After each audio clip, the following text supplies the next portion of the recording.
papunta or pabalik. Ang hirap naman ito. Pero pag hindi ko na talaga kaya, I can cut you off din eh.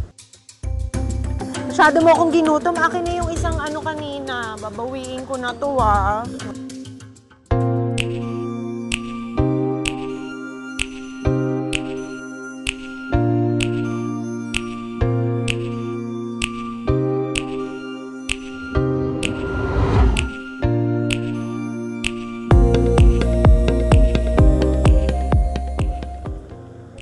I'd say I'm a 15.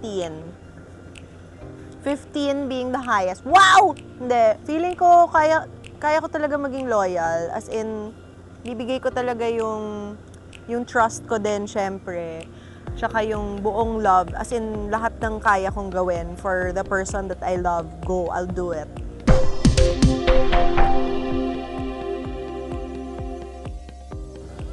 Taong iiwan ka or taong iiwan mo?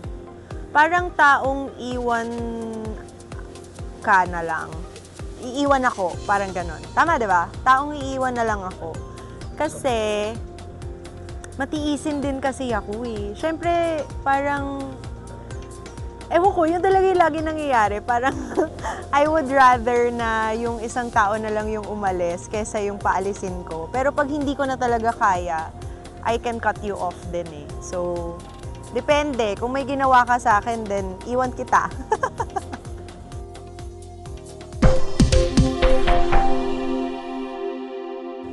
Pag-ibig.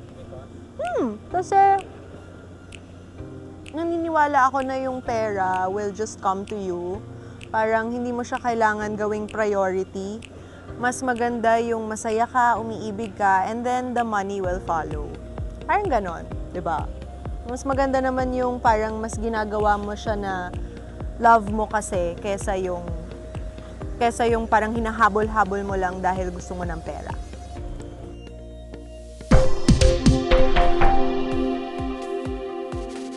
Kung matagalan, syempre. Habang kung matagalan, kasi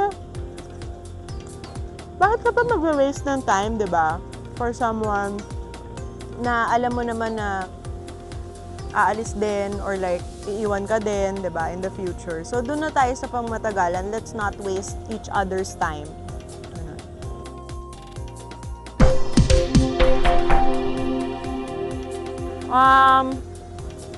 Ngayon.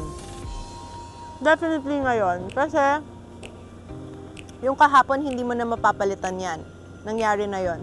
Yung ngayon may chance ka pa na bigyan ng hustisya kung ano man yung gusto mong gawin sa buhay mo. So, focus on the now kesa yung mga past. Dapat mag-move on na tayo sa mga past na yan.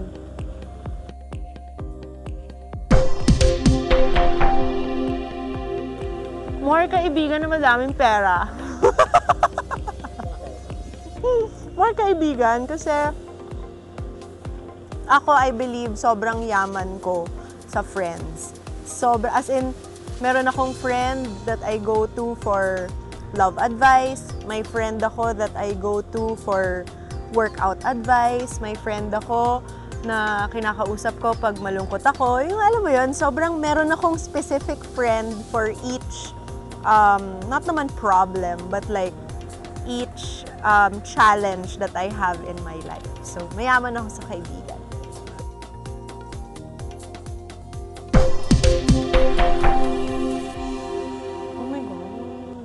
Oh my God, ang hirap. Pero parang walang tulog. Ang hirap nung walang kain, feeling ko. No? Tinanong, kayo ba? No? Eto nga, kumakain na nga ako ngayon, parang hindi ko kaya. Hindi ko kaya mag-interview ng wala pa kinakain eh. Kasi parang feeling ko it affects your mood. Especially, syempre, pag wala ka din tulog, it also affects your mood. Pero parang mas kaya kong mag-process ng things nang may laman yung tiyan para sa utak. para gumana yung utak ko. Yung tulog, kaya mong bawiin yan.